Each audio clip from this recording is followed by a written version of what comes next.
Okay, good. As is often the case, I gave Nick a title, and I've ended up not exactly writing about Wagner's women, German or otherwise. This is rather a paper about women's Wagner. I thought I'd begin by clarifying that my purpose in talking about this is that I wanted to understand why my grandmother loved Wagner so much. There is some academic excuse for this, of course. We know, as Eva Rieger succinctly put it, echoing commentators going back to the 19th century, that women were among the most enthusiastic admirers of his work. But I'd like to try to get past those about whom we know a great deal, whether Cosima or Minna or Matilda, whether his mother and his sisters, his well-born or well-heeled or both admirers like Pauline von Metternich or Judith Gautier or Marie von Seiditz, or, to name another category I'm not going to talk about, the singers who during his lifetime and ever since have come to have an extraordinarily intimate relationship with Wagner through his works. It is not that the views of such famous women are unimportant or historically uninteresting, quite the contrary, as you've seen today, but I'm after more elusive game. I'm after what we might learn from understanding the, as it were, impersonal reception of Wagner's music. That is to say, what we might learn from women who didn't know Wagner personally, women like my grandmother, Virginia Straight, a white, middle-class woman, Protestant, born 1898, musically active in her small town as piano teacher and church organist. Virginia Straight, we know, had a small portrait of Wagner hanging in her front hallway. I remember it well. She had all his opera recordings through a kind of Book of the Month club sort of thing. She had them in piano transcriptions as well.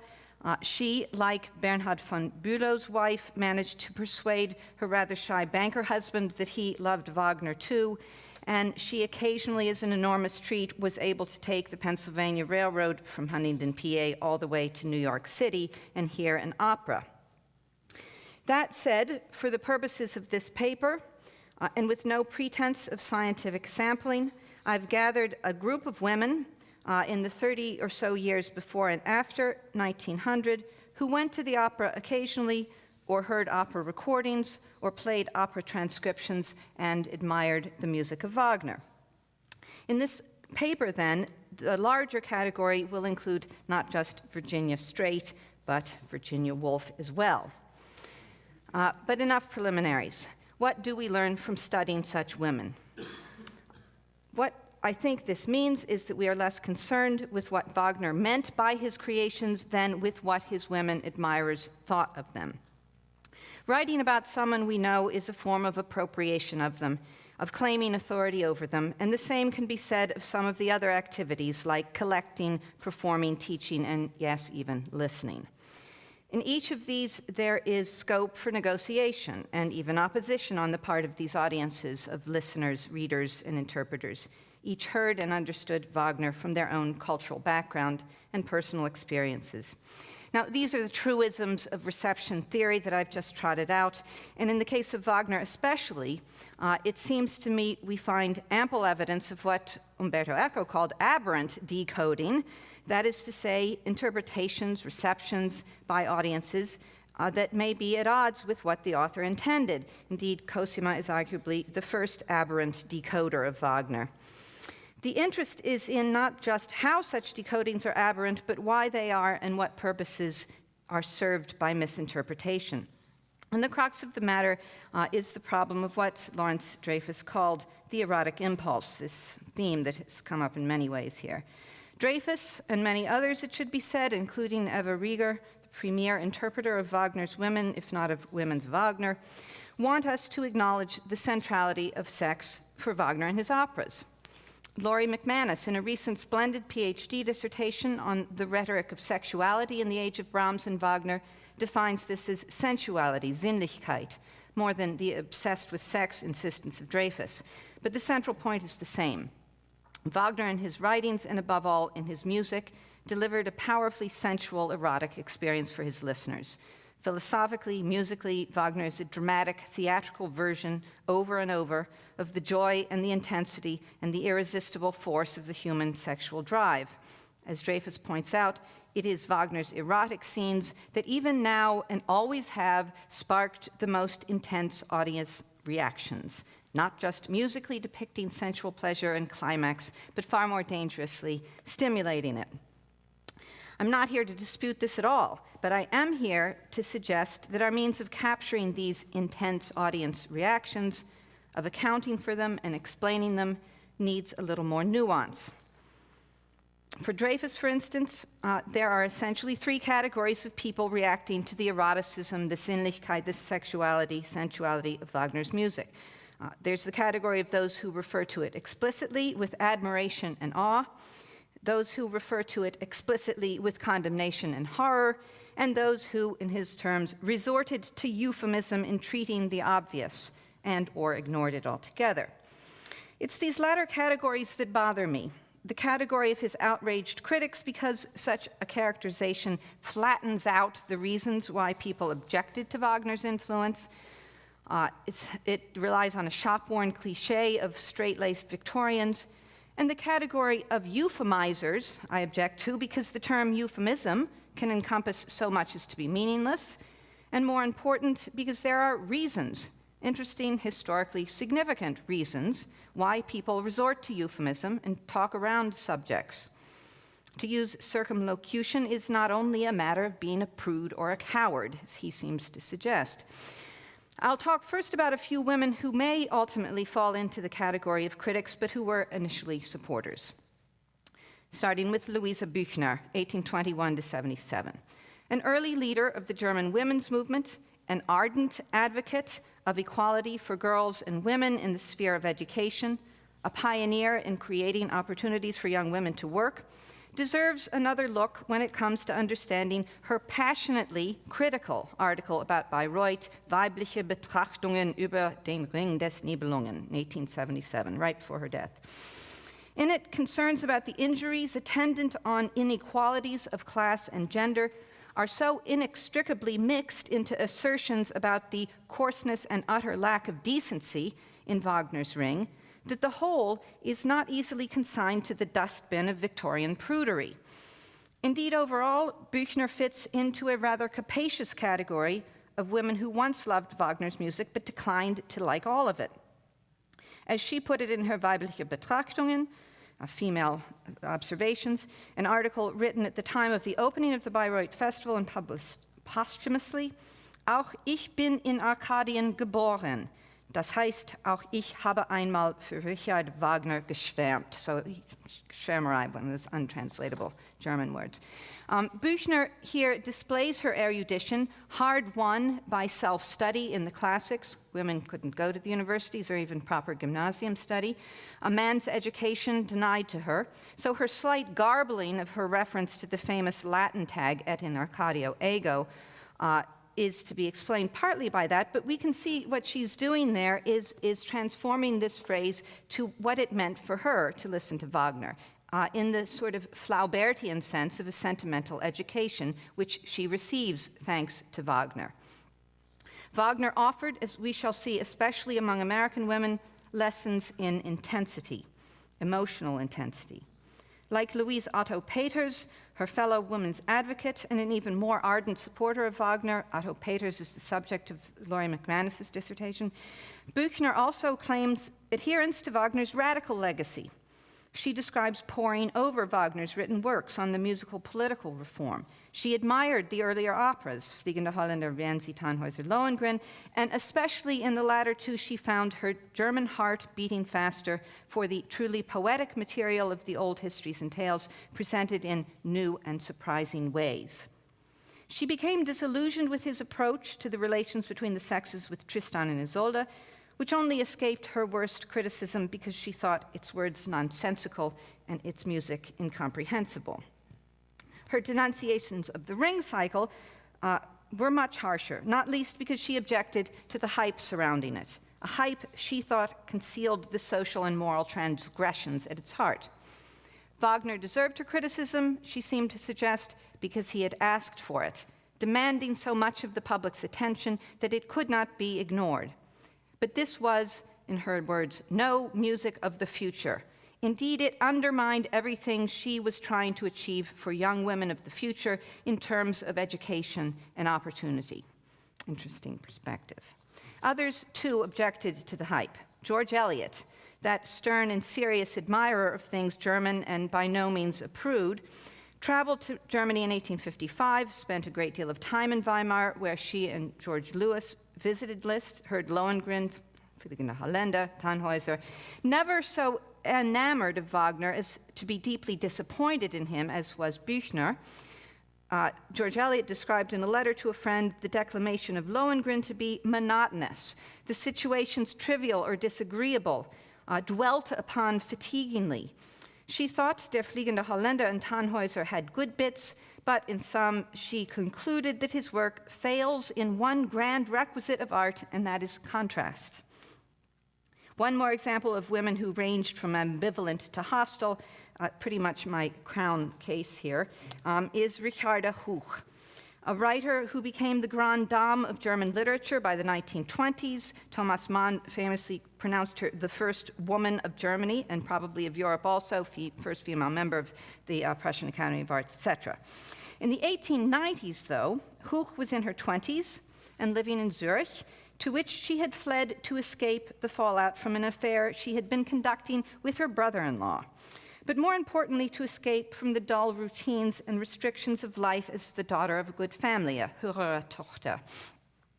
Most important of all, she fled to Zurich to get a university education that was not possible for her as a woman in Germany. Between 1892 and 1897, her years in Zurich, she attended every Wagner opera that was available, and it's an enormous number. I think it's about 7 or so, a fact that would, from the outside, suggest that she was a devotee. Moreover, the slightly incestuous nature of her forbidden relationship with her brother-in-law, confusingly also a Huch, and named Richard, so we have Richard and Richarda, Siegmund and Sieglinde, has more than a dash of the Wagnerian about it. But her letters from Zurich to her lover brother-in-law tell a different story. First, they are copious and expressive, indeed on a Wagnerian scale of length and intensity. The affair is over forever, as it turns out, but the letters are forbidden. She's not allowed to write to him.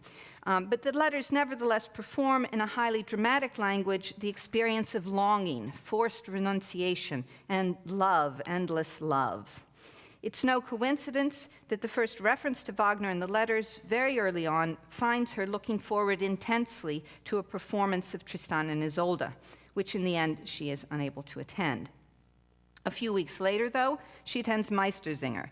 Sitting there, she is utterly overwhelmed by the feeling of being trapped by life. She describes it as a powerful choking sensation. She writes, "There grew in me a wild desire for fame and recognition.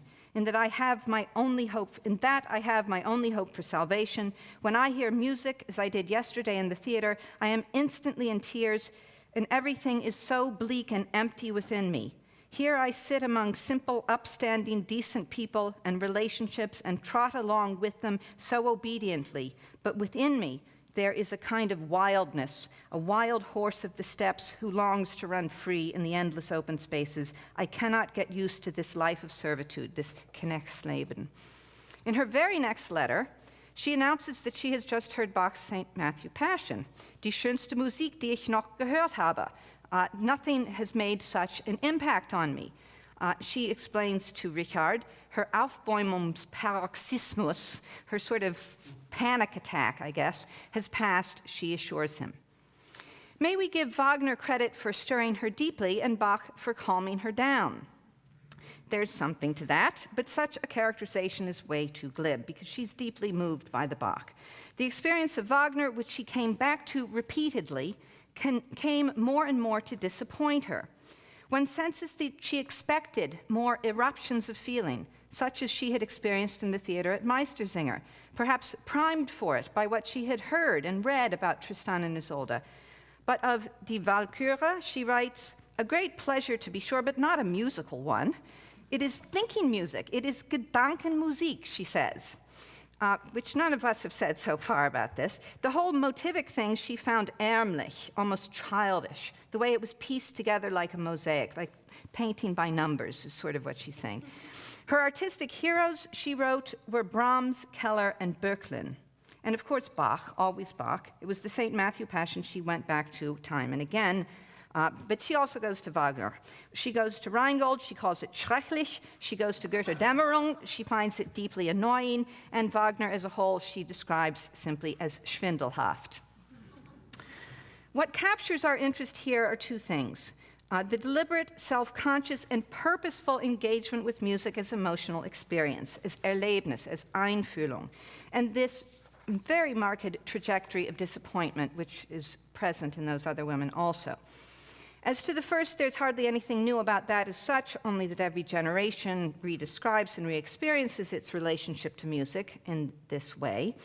In the case of Huch, music offers her something beyond the everyday, a heightened apprehension of reality, a trigger that will bring her feelings and insights. Here is the escape from weightlessness and suffocation.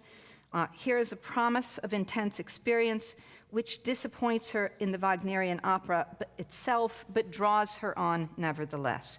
And Joseph Horowitz, in his Wagner Nights, cataloged many such instances in the American women who flocked to Wagner operas at the turn of the century. He calls it, indeed, proto-feminism, which I don't think I would go quite that far. High expectations of intense emotional experience and the experience itself was what Wagner meant for women and men, but certainly and perhaps especially for women. And certainly this experience had strong sexual overtones, though one should not be surprised to hear it only between the lines and not in them. Huch describing herself as a wild horse of the steppes, Charlotte Teller in the novel The Cage, the woman imagining herself strong and vital astride a horse of Valhalla, striding higher and higher. Horses in general were a shared cultural code for sexuality. Marianne Weber, Max Weber's wife, they had an unconsummated marriage, you may know. When she wrote to her mother-in-law complaining about this, she described herself as a starving horse. Nor is it surprising that in trying to describe such emotions, most people did not speak directly of the sexual charge to the experience. Huch certainly did not, and she, for heaven's sakes, was writing to her lover. Dreyfus, rather unkindly it seems to me, refers to the rhetoric that people did resort to, talk of nobility, of depth, of profundity, of uplift, as language, his words, so lofty that they are rarely seen to peer down onto the facts of fleshly love named by more courageous literary libertines. But women who wrote this way in high emotional ecstasy, and there were many, did create a women's Wagner and identified fully with their own version of it. Moreover, it was a version officially approved in a sense by the Bayreuth Circle, but I do not for a moment think that they are simply following the party line here. Their responses and their Wagner-related activism illuminate a realm of female sensibilities and action in which Wagner was the screen on which they projected their interior lives and their exterior ones. In the former, the need for profound experience, and in the latter, the need for active, effective lives. Music like this, then, was both opportunity to feel intense emotions and training for what they felt like. Such experiences were then both private and public, and that was the beauty of them. In the space of the theater, and during the time of the performance, lights down, all silent except for the performers, a woman or man was free to enjoy whatever fantasies and emotional highs of boredom, of frustration, of longing, whatever, in the protected special space of the theater. As Peter Gay wrote many years ago of the 19th century bourgeois experience, he wrote that it included a substantial measure of sensuality for both sexes, and this is the key phrase, of candor in sheltered surroundings. And that is surely the key point. Take Virginia Woolf, for instance. In 1909, in her 20s, keeping house with her brother in Fitzroy Square, went to Bayreuth, saw Parsifal, Lohengrin, possibly Götterdämmerung, and wrote about it in the London Times. She remembered that as a period otherwise of enfranchisement, when within their own circles they were feeling free to talk about homosexuality and copulation, shedding the ambitions of the past, but one didn't write about that in public. And so in Woolf's account of her profound emotional experiences at Bayreuth, she never suggests in any explicit terms that it was sensual. She simply writes in one passage in this, "Puzzled she may be of the change from the temple of the Grail to the magic garden with its swarms of flower maidens and its hot red blossoms, too violent a break to be bridged conveniently." She says our puzzlement stems from the music itself, intimate in a sense that none other is. One is fired with emotion, yet possessed with tranquility at the same time. And yet, she feels in this emotional surrender something uncomfortable and writes finally, "Enormous is the relief when the spell is over. How great is the joy with which we return to our old tools," words in her case again. So within such responses lies always this trajectory of disappointment, or as Paul Hindemith once put it, the emotions released by music are not real emotions. If they were, they would not change as rapidly as they do. So let me just come back very briefly at the end to the activist point. And I'm skipping here a section on Willa Cather's short story, which thank you, Alex Ross mentioned yesterday, but there too, it is a trajectory of disappointment, of intense emotional engagement followed by disappointment. But rather than end on that dreary note, one page, sort of half a page, a few reflections on what women might have done with all this emotion, or to put it otherwise, how they channeled this emotional energy that Wagner evidently brought into their lives into purposeful action. I'm not suggesting a hydraulic vision of musical culture, but I am saying that women made considerable effort to integrate their Wagner into the bourgeois households of Europe and America in ways that deserve to be seen for what they were, claiming a place of their own, indeed a crucial role, both midwife, mother, guardian angel, in the cultural life of their times. We see it, and here is merely a list from the Patronatsvereine, including the Richard Wagner Verband Deutsche Frauen, founded in 1909. We see it in Laura Langford's efforts on behalf of Anton Seidel in New York. We see it in my grandmother and many like her who played music for their students, had them study the leitmotifs in special little books about leitmotifs, who encouraged their children. She gave my mother several books of this sort to learn the medieval worlds of Lohengrin, Tannhäuser, even, God help us, Tristan and Isolde. The repackaging of Wagner for children is a topic I'd like to have been able to talk about. I think it's very important, actually, but another time. For such people, the Wagner, whose noble, uplifting music they adored and listened to over and over again, provided both richly fantastic imaginings in the Wagnerian kingdom of subliminal knowledge, it's Mann, while at the same time providing opportunities to do things in the world. This is a repertoire from noble uplift to fantasies of liberation that could be assimilated into women's lives without requiring a declaration of bohemianism or sexual liberation. And I end with M. Carey Thomas, the ultimate blue stocking, first and greatest female president of my alma mater, Bryn Mawr College, German-trained, wrote of attending a Wagner performance, "I feel a little like my real self." Thank you.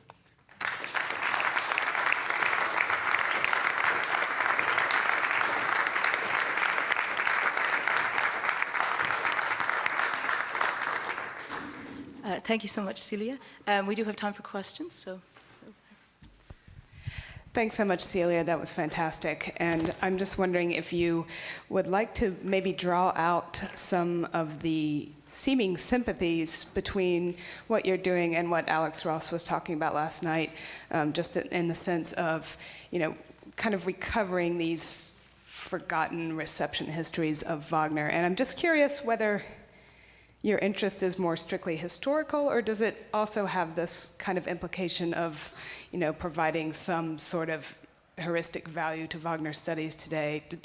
Does this kind of work open, possibilities for new discourse about how we interact with Wagner now, or what the possibilities are for this kind of emotional engagement?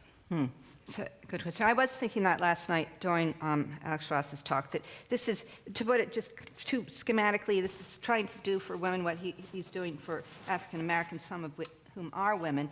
In some ways I thought of this as maybe being a simple thing. I initially thought it'd be a simple thing, that Grandma liked Lohengrin, but, wasn't so into, the final act of Valkyrie, or the end of the first act of Valkyrie. But it isn't that simple because they liked all of it. When I was talking to my mother about this, my grandmother having died a number of years ago, she said, "Oh, well, we didn't talk about those things, but we knew it, So I don't know if that, though, gives us a new hermeneutics of this, because you cannot assume that people are knowing it without talking about it. You can find it, if you're lucky enough to have this big volume of Ricardo Huch's letters, to look at, to try to understand. But otherwise, we are doing sort of detective work of finding out about the kinds of cultural codes. That's why I was pleased to find Marian Weber writing about these things. But otherwise, we are second-guessing people to some degree. What I think we need to do simply is do it in a more, Ronchian kind of, trying to get inside them a more historicist way. And Dreyfus seemed to me just to be saying, we're brave and bold now. Everything's getting better. We're more sexually liberated now than we used to be. And I think that goes against what have been decades of study of the bourgeoisie, which is trying to see how they experience their sexuality. Thanks. Yeah, thank you very much for another very interesting paper within that session. It works very well, I think. I was wondering if you also looked at the biography, if you also looked at the impact of the biography Wagner had on these women. You mainly talked about the operas, and is the femininity in Wagner one aspect what women found attractive? Do you have any hints on that? I really don't, no. It would be interesting to go into it more. Virginia Woolf does not talk much about that. And in the end, she ends up, as many of them do, I don't know if it was just the problem of my selection, but many of them end up in an anti-Wagnerian position. And in her case, she ends up in it, no surprise, in the 1920s and 30s, when she begins to see him as a bossy guy. She begins to object to his dictatorial qualities. So, it would be worth looking for if I pursued this, definitely. Yeah. We have one up here and then one over here. Just a short question to you mentioned the knowledge which was given from your grandmother to your mother. It was also obviously leitmotif knowledge. Yes. I haven't seen guides, like leitmotif guides for women. Was this special literature, or would you say that this way of rationalizing the experience, the Wagner experience through these names, was something gendered more on the male side? Or I would like to know about this. They would be worth studying. I've got one of these books of the leitmotifs. They're sort of for children, but they're also sort of for musical amateurs. You know about these things, that they're training people to what to listen to when you go. And they certainly fall in the category of euphemism. As I remember that, the Isolde theme is something like surrender or passionate love or something like that. But they're not, I would say that there's probably an enormous overlap between the female and the children guide. And I think that females often prepared such of this literature. But again, it's a source base that I haven't fully explored, but it's out there to be explored very definitely. I'm afraid this will have to be our last question. Just quickly, two figures, both Swiss. Ricardo Huch was, as I'm sure you know, very close to Joseph Victor Widmann, who was Brahms's friend, so she could have picked up this ambivalent attitude there. And second one, Nietzsche, and obviously had a lot of women followers who also had a strategy of, distancing themselves and loving him at the same time. Yeah. So. That's true. I had great hopes for Lou Salome when I went into this, and I was reading her memoirs, in which she says she's tone deaf. She really kind of liked the scene a bit. She was this is in the early, before the Nietzsche-Wagner split. She liked. This is quite interesting, actually. She liked Cosima very much. As did George Eliot, who later met them when they came to London. They like Cosima, which sort of took me aback. But Lou Salome just says she's sure it's very sensual and exciting because everyone says it is, but she can't tell. But yeah, there's some things there also. Thank you. Well, thank you very much, all of you, for such a wonderful panel. I don't know if Nicholas needs